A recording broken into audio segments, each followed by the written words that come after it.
Hello everybody, HypnotoadProductions and welcome to my Let's Play of Game Dev Tycoon. Now before we start I want to say that this is an intro and so this is basically video 0. I'm not going to show any gameplay just yet, but I want to tell you why I did this game and the backstory of the game itself because I think it's pretty damn interesting. Now let's first of all start with the game because that is probably the most interesting to you guys. After that I'm going to tell you a little bit about the company who did this. The game itself, and I'm not going to play any further than this one here, starts out in a garage. You have to create your character and your company name, and eventually you have to start out in the 80s. I think it's about the 80s, and you have 30 years of time. Each few dots you see in the upper right corner, 1 week will pass, and you cannot speed up the game or slow it down. You can pause it by opening the menus, but other than that, you cannot do any pause or speed up thingies. So you have 30 years of time to do the best to develop a gaming company. And as you can see, you start out in a little basement, you go for higher stuff like offices, and you get your own employees and stuff like that. But that is not all. The game itself is about making games, and making games in a simulation game, of course, you don't have to program anything, the character is going to do it for you.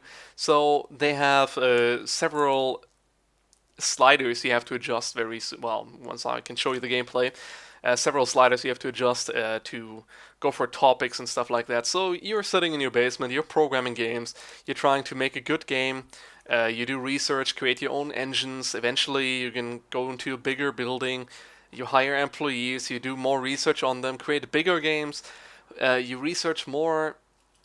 Eventually you can create like your own Steam, basically. You get income from that. You try to research MMOs. What are MMOs? You make your own MMOs, expansion packs. You pull a full EA on the game. And last but not least, I'm sorry I burped there. Last but not least, you are developing your own console. So this brings you through 30 years of gaming history.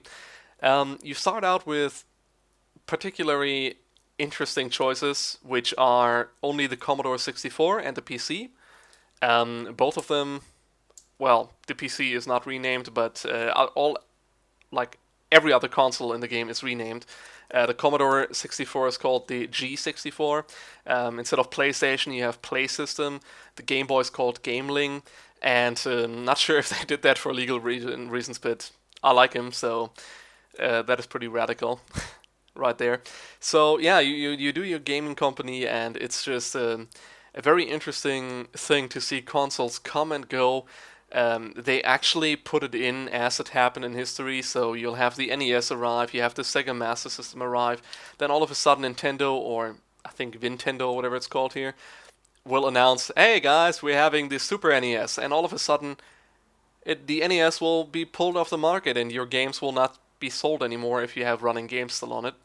So it is kind of a gamble if you don't know what you're doing.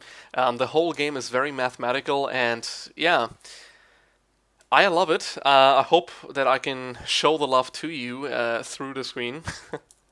So let's talk about the gaming company who developed this. First of all, there's two brothers, I think. Don't quote me on that. Who have an indie game company called Greenheart Games. And they asked their community one day, hey guys, you know what, we have a good idea for a game, which is called Game Dev Story. Game Dev Tycoon. There's also a game called Game Dev Story for the Android systems. I'm a bigger fan of this game, actually, here. So, and they asked, hey guys, would you buy that game if we would make that? And they were like, yeah, sure, cool, that sounds really, really radical, and we would like to have something for PC like that. If you could do that, that would be awesome. So those two brothers sat down, they programmed the game, eventually finished it, and they sold about 160 copies, if I'm not too mistaken. So 160 copies, that's not too bad to start out with, just for a week or something like that, if you have a good community already.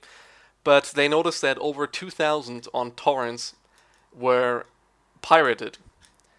So because this game has no such things as CD keys, and I can tell you right now, you could get the exe and just play it as you would like to. There's no protection against that. But I think that this game is very well worth the money. It costs, I think, €6 or something like that. you definitely see much, much, much more higher priced games on Steam.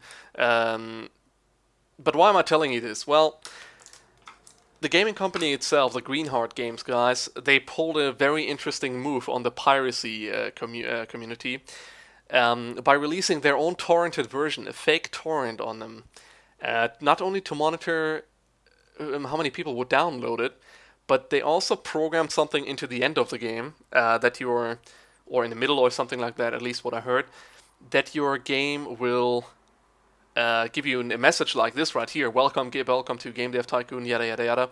But it will say, well, your company went bankrupt because of piracy. And I just love the irony in that. Just imagine the faces on these pirate guys downloading it, and all of a sudden, oh, okay, so piracy made my company go bankrupt. And maybe they realize, okay, it would be better to support indie games. Now, I'm not totally against piracy. I actually support it to some degree in some software. But for indie games and newcomers, I mean, seriously, give them a rest and just buy the damn game if you happen to have the money. Of course, you can test it always, but if you really want, then I would go for support, which I did. Alright, so I hope I gave you a little bit of an impression here why I'm doing this. And yeah, I hope to see you guys on the first episode, and have a great night or day. Goodbye.